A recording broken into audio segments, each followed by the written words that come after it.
5টা বছৰত ভগৱন্তক কোৱাৰ উদাহৰণ 5জন শিশুক মহাভাগৱতে আমাক উদাহৰণ স্বৰূপে দেখুৱাই আছে। এজন হৈছে প্ৰহ্লাদ, 5 বছৰ বয়সতে তেওঁ ভগৱন্তক তেওঁ লাভ কৰিছে, দৰ্শন কৰিছে। আৰু এজন হৈছে ধ্ৰুৱ, 5টা বছৰ বয়সতে তেওঁ ঈশ্বৰক লাভ কৰিছে। আৰু আনজন হৈছে 5 বছৰীয়া নাৰদ, দাসীপুত্ৰ নাৰদ, তেওঁ 5টা বছৰতে ঈশ্বৰক লাভ কৰিছে।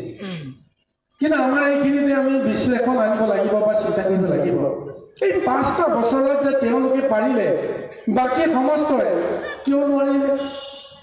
ইয়াৰ অৰ্থটো কি? ইয়াৰ ৰহস্যটো কি? এই কথাটো যদি বিশ্লেষণ কৰোঁ, তেতিয়াহ'লে আধ্যাত্মিকতাৰ বিষয়টো আমি চিন্তা কৰিব লাগিব। 5টা বছৰ মানে 5টা তত্ত্ব, যি 5টা তত্ত্বক লৈ প্ৰকৃতিৰ দেহ এটা নিৰ্মাণ হৈছে, পাৰ্থিৱ দেহ এটা নিৰ্মাণ হৈছে। পঞ্চভূতি মহাশক্তিক আশ্ৰয় কৰিয়ে জীৱাত্মা পৰমাত্মাই কৰ্ম কৰিবলৈ আৰম্ভ কৰিছে। এই পঞ্চ তত্ত্বটোকে পঞ্চবৰ্ষ বুলি উল্লেখ কৰা হৈছে। পঞ্চবৰ্ষ যিজনে অতিক্ৰম কৰিব পাৰে, সেইজনে ঈশ্বৰক ভক্তি কৰিব পাৰে, ঈশ্বৰক পাব পৰা ব্যৱস্থা সম্ভৱ হৈ যায়।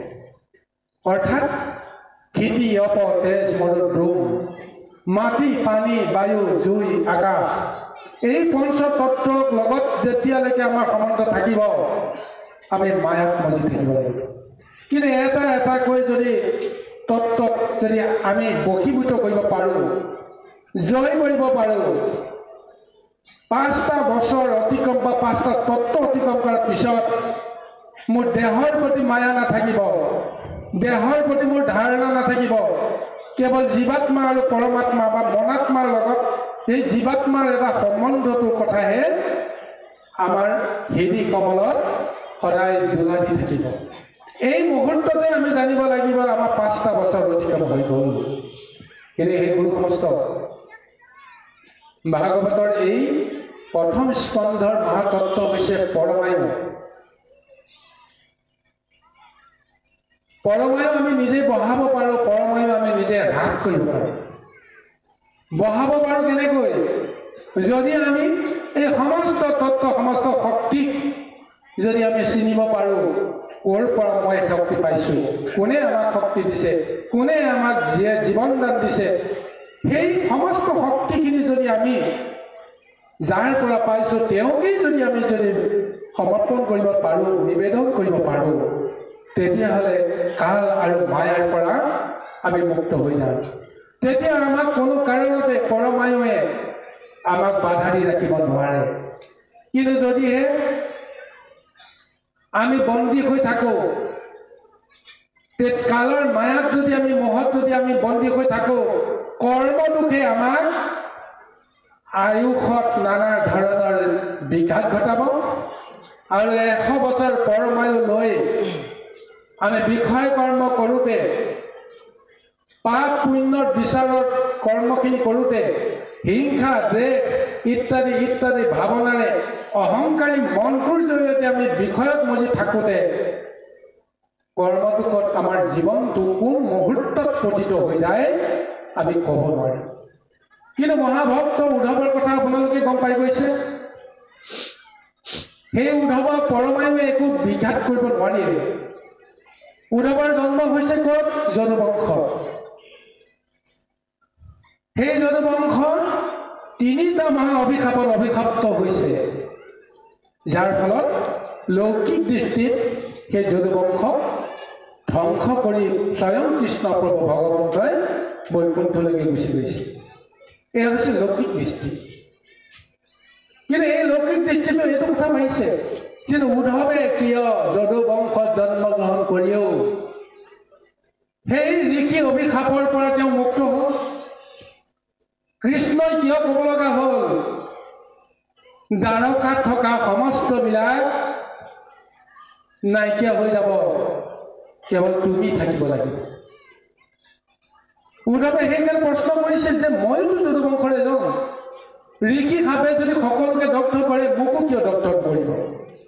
তুমি যদি সেই ঋষি সাপত দগ্ধ হোৱাৰ তুমিও যদি মুক্ত হ'ব নোৱাৰা তেতিয়াহ'লে মোক তুমি কিয় মুক্ত কৰিছা? তুমি মোক ইমান দয়া কিয় কৰিলা? তাৰপিছত পৰম ৰহস্য তত্ত্বটো কথা কৃষ্ণই কৈছিল, হে উদ্ধৱ, তুমি তাৰ প্ৰমাণটো নিজেই দেখুৱাইছা। মইতো জানি আছো অন্তৰ্যামী ৰূপে তুমি কোন পৰ্যায়ত আহি উপনীত হৈছা, কিন্তু তুমি তাৰ চৰিত্ৰটো বা তাৰ আচৰণটো এনেদৰে তুমি মোৰ আগত প্ৰকট কৰি দিছা। মই এতিয়া তোমাক কওঁ, শুনা, যে মই যে বৈকুণ্ঠলৈ গুচি যাম তুমি জনাৰ পিছত জগতৰ কোনেও নাজানে। মই যিসকলক দ্বাৰকাৰে পৰা প্ৰবাসলৈ তীৰ্থ কৰিবৰ কাৰণে, যজ্ঞ কৰিবৰ কাৰণে লৈ আহিছিলোঁ, ঋষি অভিশাপৰ বা বংশ উদ্ধাৰ কৰাৰ এটা চলনা দেখুৱাই তোমাৰ দিব্য জ্ঞান দৃষ্টিৰে দেখিলা এইসকলক মই মাৰিবৰ কাৰণে লৈ আহিছোঁ, আৰু ময়ো বৈকুণ্ঠলৈ গুচি যাম। ময়ো ঋষিশাপত অভিশপ্ত হৈ মই ব্যাধাৰ কালত মৃত্যুবৰণ কৰাৰ অচিলা এটা জগতক দেখুৱাই মই যাম। কিন্তু তুমিতো নাজানা। এই জ্ঞানটো পোৱাৰ পিছত তোমাৰ অন্তৰত কি ভাৱনা আহিল? যে কৃষ্ণ নাথাকিলে মই জীয়াই থাকিব নোৱাৰোঁ, কৃষ্ণৰ অবিহনে মই কাক সেৱা কৰিম? কৃষ্ণ গুচি যোৱাৰ পিছত ময়ো এইখন সংসাৰত মই মৃত্যুবৰণ কৰিব লাগিব। গতিকে কৃষ্ণ মোক এৰি থৈ যোৱাৰ কোনো অৰ্থ নাথাকিব।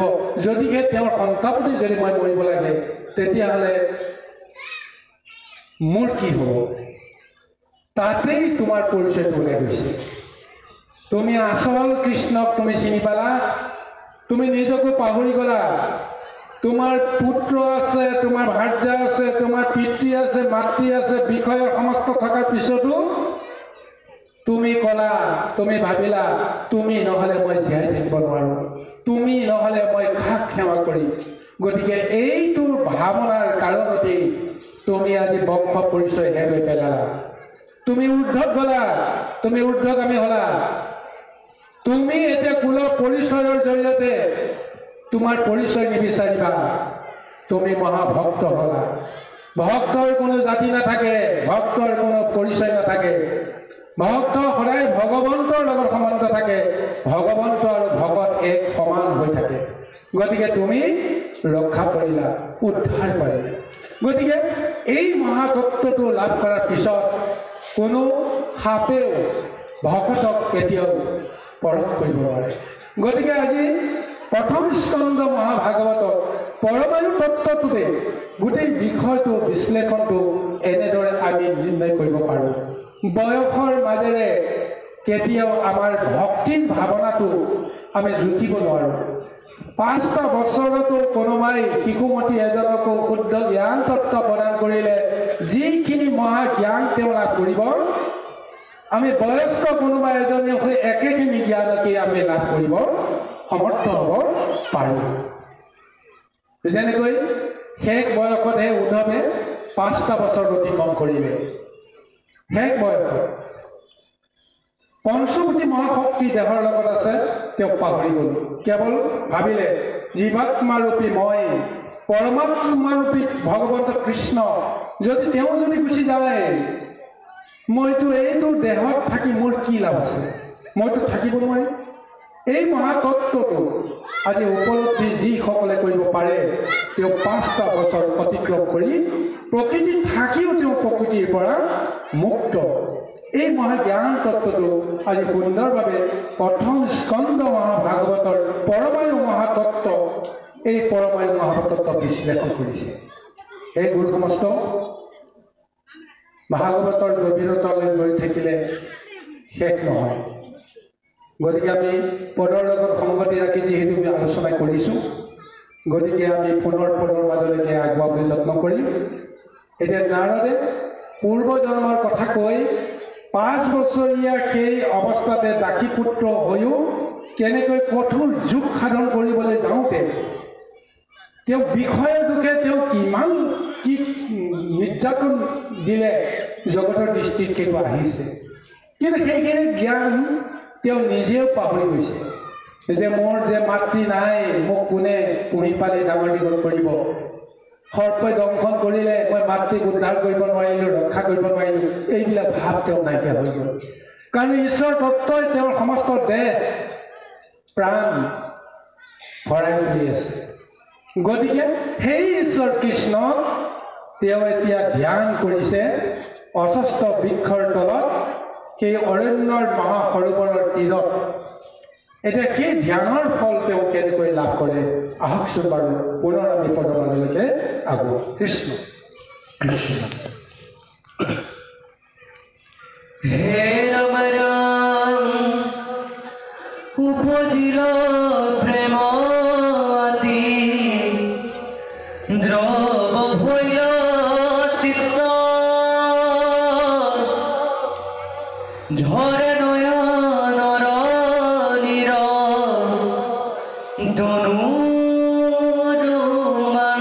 শীত, দেখিলো সাক্ষাতে মই ঈশ্বৰ মূৰ্তিক, কৰন্ত প্ৰকাশ কোটি চন্দ্ৰতু অধিক,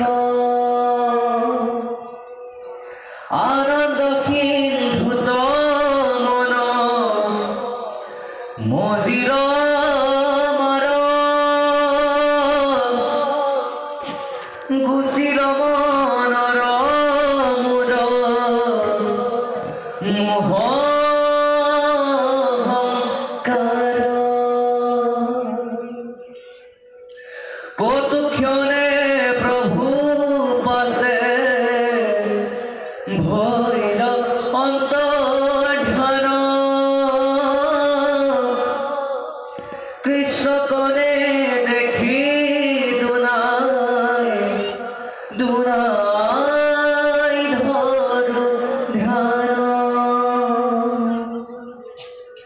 হে ৰাম ৰাম তথাপি না পাও লাগ, মাধৱৰ বন্ধুক কান্দিলো অনেক শোক, খেলে ফুটে বুক, এখনে আছিলা হৃদয়ত দেখা দিলা, ও কই গইলা বন্ধু বুলি ভাগুৰিলা হিয়া। জয় কৃষ্ণ। চাওক গুৰুসকল, ইমান নিৰ্মল হৃদয়ে ব্ৰহ্ম জ্ঞানেৰে ভগৱন্তক যেতিয়া তেওঁ স্মৰণ কৰিলে, তপ কৰিলে, ভগৱন্তৰ মূৰ্তিটো যেতিয়া তেওঁ কল্পনা কৰিলে, এটা সময়ত সেই ভগৱন্তই মূৰ্তি ধৰি তেওঁৰ হৃদয়ত দেখা দিলে। আৰু হৃদয়ত দেখা দিয়াৰ লগে লগেই তেওঁৰ মনত এনেকুৱা এটা ভাৱনা আহি গ'ল, যেন কৌটি চন্দ্ৰ আৰু সূৰ্যৰ জ্যোতিহে যেন সমস্ত জগতত আলোকিত কৰিছে। মোৰ মন আকাশতো যেন সেই দিব্য ৰূপে প্ৰভু ভগৱন্তে মূৰ্তি ধাৰণ দি মোকেই যেন কৃপা কৰিছে। আৰু সেই আনন্দ মূৰ্তি দেখি তেওঁ সমস্ত জগতকে পাহৰি গ'ল। মনৰ ভিতৰত যদি কিবা অকণমান বিষয়ৰ অহংকাৰ আছিল, সমস্তখিনি পাহৰি গ'ল। আৰু অপলক দৃষ্টিৰে সেই প্ৰভু ভগৱন্তৰ দিব্য ৰূপটো দেখি আনন্দত তেওঁ অশ্ৰু বৈ আহি আছে। কিন্তু অলপ পিছতে তেওঁ গম পাই গ'ল, হঠাৎ তেওঁৰ দেহৰ পৰা সেই শক্তিটো হেৰাই গ'ল। তেওঁ পুনৰ সেই ৰূপটো চাবলৈ যত্ন কৰিছে, কিন্তু সেই ৰূপটো তেওঁৰ হৃদয়ত নাই। তেওঁ মনত কিছুমান ভাৱ আহি গ'ল যে ইয়াৰ আগতে মই ঈশ্বৰক যেনেকৈ তুতি কৰিছিলোঁ, পূজা কৰিছিলোঁ, সেই পূজাত নিশ্চয় অকণমান হ'লেও হয়তো কিবা এটা বিজুতি ঘটিল। মই সঠিকভাৱে হয়তো ঈশ্বৰক ধ্যান কৰিব নোৱাৰিছিলোঁ। সেইকাৰণে প্ৰভুৱে দেখা দি আকৌ মোৰ পৰা গুচি গ'ল। তাৰপিছত তেওঁ চিন্তা কৰিলে, মই আৰু এইবাৰ কোনো কাৰণতে মই ধ্যানত ভুল নকৰোঁ। এইবোৰে সচেতন হৈ পুনৰবাৰ প্ৰভু ভগৱন্তক ধ্যান কৰিবলৈ আৰম্ভ কৰিছে। ধ্যান কৰি কৰি কৰি কৰি এটা সময়ত তেওঁ উপলব্ধি কৰিছে যে মোৰ এই ধ্যানে কামত নাহিল, প্ৰভু ভগৱন্তৰ ৰূপটো মোৰ দেহৰ ভিতৰলৈকে আৰু নাহিল। তাৰপিছত তেওঁ অশান্তিত জৰ্জৰিত হৈ আকৌ পুনৰ ধ্যান কৰিবলৈ বাৰে বাৰে ধ্যান কৰে। ধ্যান বহু সময় কৰাৰ পিছত পুনৰবাৰ তেওঁ ধ্যান ভংগ হৈ যায়। তাৰপিছত কান্দি কান্দি তেওঁ হাহাকাৰ কৰি আছে যে মোৰ এতিয়া কি হ'ব। এনেদৰে তেওঁ এতিয়া অশান্তিত থাকিব লগা হৈছে। কিহৰ কাৰণত? যে কৃষ্ণক পোৱাৰ কাৰণত তেওঁৰ যে কিমান হয় কিবা এটা দুখ আছে, এই দুখটো তেওঁ বুজিব পৰা নাই। ইয়াৰ আগতে ব্যাসে 14 শাস্ত্ৰ 18 পুৰাণ এই সমস্তবিলাক লিখি জগতত যিটো শক্তি অৰ্জন কৰিলে, জগতৰ লোকসকলে তেওঁ প্ৰশংসা কৰে, কিন্তু তেওঁ নিজে উপলব্ধি কৰিছে যে মোৰ ক'ৰবাত কিবা এটা ভুল হ'ল, যাৰ ফলত মোৰ এতিয়া অশান্তি। আৰু আজি কৃষ্ণৰ ৰূপ দৰ্শনৰ পিছতো সেই কৃষ্ণৰ ৰূপটো তেওঁৰ হৃদয়ৰ পৰা হেৰুৱাই সেই মহা অশান্তিত আছে। আৰু সেই অশান্তিৰ মূল কাৰণ যে কৃষ্ণক তেওঁ যেনেদৰে বিচাৰিছে, হয়তো তাত কিবা নহয় কিবা এটা ত্ৰুটি আছে। কিহৰ ত্ৰুটি এই বিষয়ে নিশ্চয় পৰৱৰ্তী পদত উল্লেখ কৰিব। আহক গুৰু সমস্ত পদৰ মাজে লেখা কৃষ্ণ প্ৰভু 2টা বজাত সামৰিব লাগিব।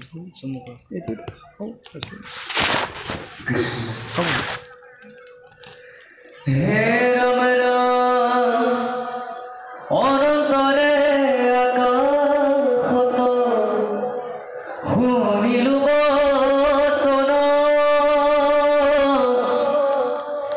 এৰি মোক লাগে ভালে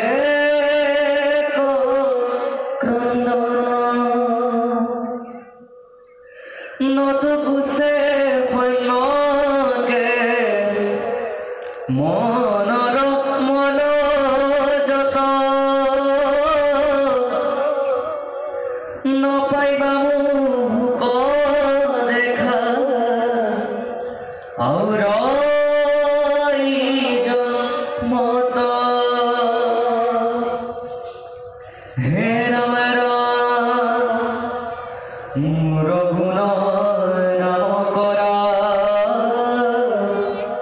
শ্ৰৱণ কীৰ্তন পাইবা জনমত সদা দৰিমন তেজে আনিন্দিত ইটো দাস গলে বৰ পাইবি মোৰ পাৰি গদি নতু শ্ৰেষ্ঠতৰ ভুইবে গণাৰদ নাম দিব্য ৰূপ ধৰ ফুৰিবি পবিত্ৰ কৰি লোক নিৰন্তৰ। ও হেন শুনি ভৈল মোৰ মন উপাশ্ৰম,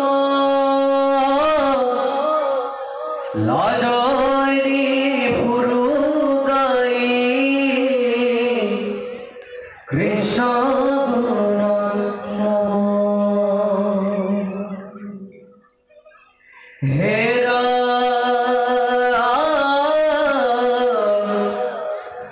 কৃষ্ণৰ চৰিত্ৰময় সুমাৰু মনত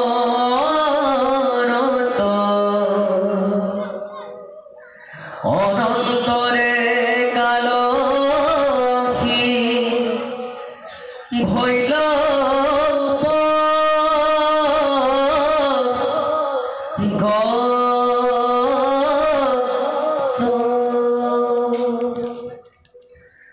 পৰিল শৰীৰ কৰ্ম চিন্তিল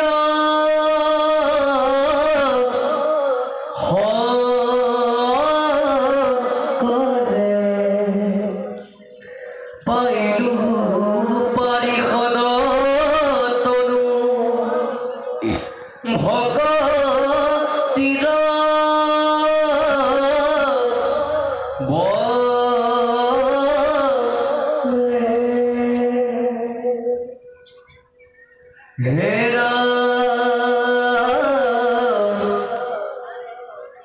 সেই সময়ত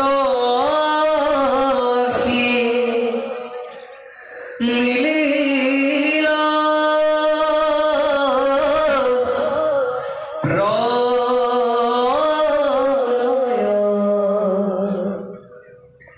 প্রবেশিলো গয়া মই ব্রহ্মার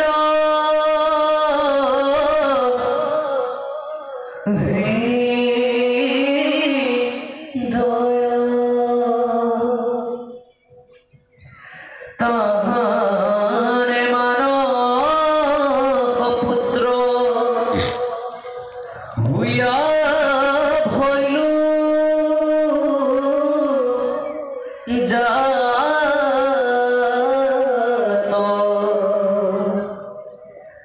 দেখা ভগতির কিনু মহিমা হায় খ্যাত কৃষ্ণ ইমান সুন্দৰভাৱে ভাগৱতে বৰ্ণনা দিছে যে নাৰদে কৈ আছে যে মই সেই 5 বছৰীয়া অৱস্থাতে ভগৱন্তক পাই হেৰুৱাৰ যিটো মোৰ বেদনাত বাৰে বাৰে তেওঁ ধ্যান কৰোঁ ধ্যান কৰিও যেতিয়া তেওঁ নাপাওঁ তেতিয়া চিঞৰি চিঞৰি কান্দি কান্দি মই হাইৰাণ হৈ গৈছোঁ সেইখিনি সময়তে বোলে আকাশবাণী হ'ল সেই আকাশবাণীৰ বাৰ্তাটো তেওঁ এনেদৰে তেওঁ বুজিলে তেওঁ স্পষ্টকৈ শুনা পালে যে হে বৎস তুমি আৰু কন্দা কটা কৰি দুখ কৰিব নালাগে এইটো জনমত এইটো কলেবৰত তুমি আৰু মোক দেখা নোপোৱা কাৰণ এইটো দেহত মায়াৰ মল এটা লাগি আছে এইটো মায়া দেহী এই মায়া দেহৰ জৰিয়তে মোক জীৱন্ততে লাভ কৰিব নোৱাৰা কিন্তু তোমাৰ ওপৰত মোৰ পৰম দয়া আছে কাৰণে মই এবাৰ হ'লেও মোৰ ৰূপটো তোমাক দেখুৱালোঁ ব্ৰহ্মজ্ঞানী ঋষিসকলে ব্ৰহ্ম তত্ত্বৰে মোৰ ৰূপটো যেনেদৰে দিছিল তোমাক বৰ্ণনা কৰি অন্ততঃ সেইটো ৰূপে যে মই হয় তাক প্ৰমাণটো দিবৰ কাৰণে মই তোমাক দৰ্শন দিলোঁ কিন্তু মোক চিৰদিন পাবৰ কাৰণে হ'লে তোমাৰ এই মায়াৰ মলৰ দেহটো তুমি ত্যাগ কৰিব লাগিব কিন্তু তুমি নিজে নিজে কেতিয়াও ত্যাগ কৰিব নোৱাৰা কাৰণ এই দেহৰ অধিকাৰত আছে কাল আৰু মায়া কোন সময়ত কাল মাৰাই নিজৰ পঞ্চভূতি ৰূপটো সম্বৰণ কৰে এই কথাটো আমাৰ ওপৰত নিৰ্ভৰ নকৰে গতিকে এতিয়া তুমি এই মুহূৰ্তৰ পৰা মোক আৰু ধ্যান কৰাৰ আশা ত্যাগ কৰা মোৰ গুণনাম কীৰ্তন গাই তুমি প্ৰচাৰ কৰা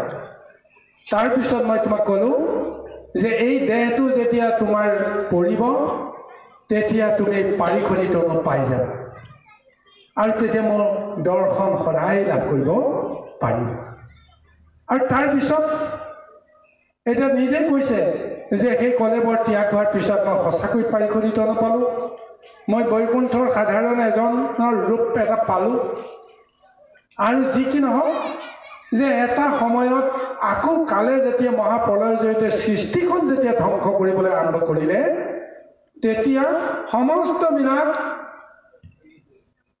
ৰক্ষা পাবৰ কাৰণে নিজে নিজে পলাই পত্ৰং দিও ৰক্ষা পোৱা নাই ময়ো পলাই পলাই গৈ আছিলোঁ কিন্তু এটা সময়ত মই গমেই নাপালোঁ পৰম পিতা ব্ৰহ্মাই যে ওংকাৰ মন্ত্ৰ উচ্চাৰণ কৰি স্বয়ং প্ৰভু ভগৱন্তৰ লগত যে সমাধি ধাৰণ কৰি আছে সমাধিত ঈশ্বৰৰ লগত যে তেওঁ সম্বন্ধ কৰি আছে মুখেৰে কেৱল ওংকাৰ ধ্বনি অহৰহ উচ্চাৰণ হৈ আছে মই তেওঁৰ মুখৰ মাজেদি মই তেওঁৰ গৰ্ভত প্ৰৱেশ কৰিলোঁ যেতিয়া এটা সময়ত ব্ৰহ্মাৰ সমাধি ভংগ হ'ল তেতিয়া তেওঁ উপলব্ধি কৰিলে যে মোৰ গৰ্ভত মোৰ পুত্ৰ আহি পুনৰ নিবাস কৰিলে কুলাত জন্ম হোৱা সেই আদি সন্তান নাৰদ এতিয়া তেওঁ মুখ গহ্বৰে পুনৰ হৃদয় কমলত প্ৰৱেশ কৰিছে তাৰপিছত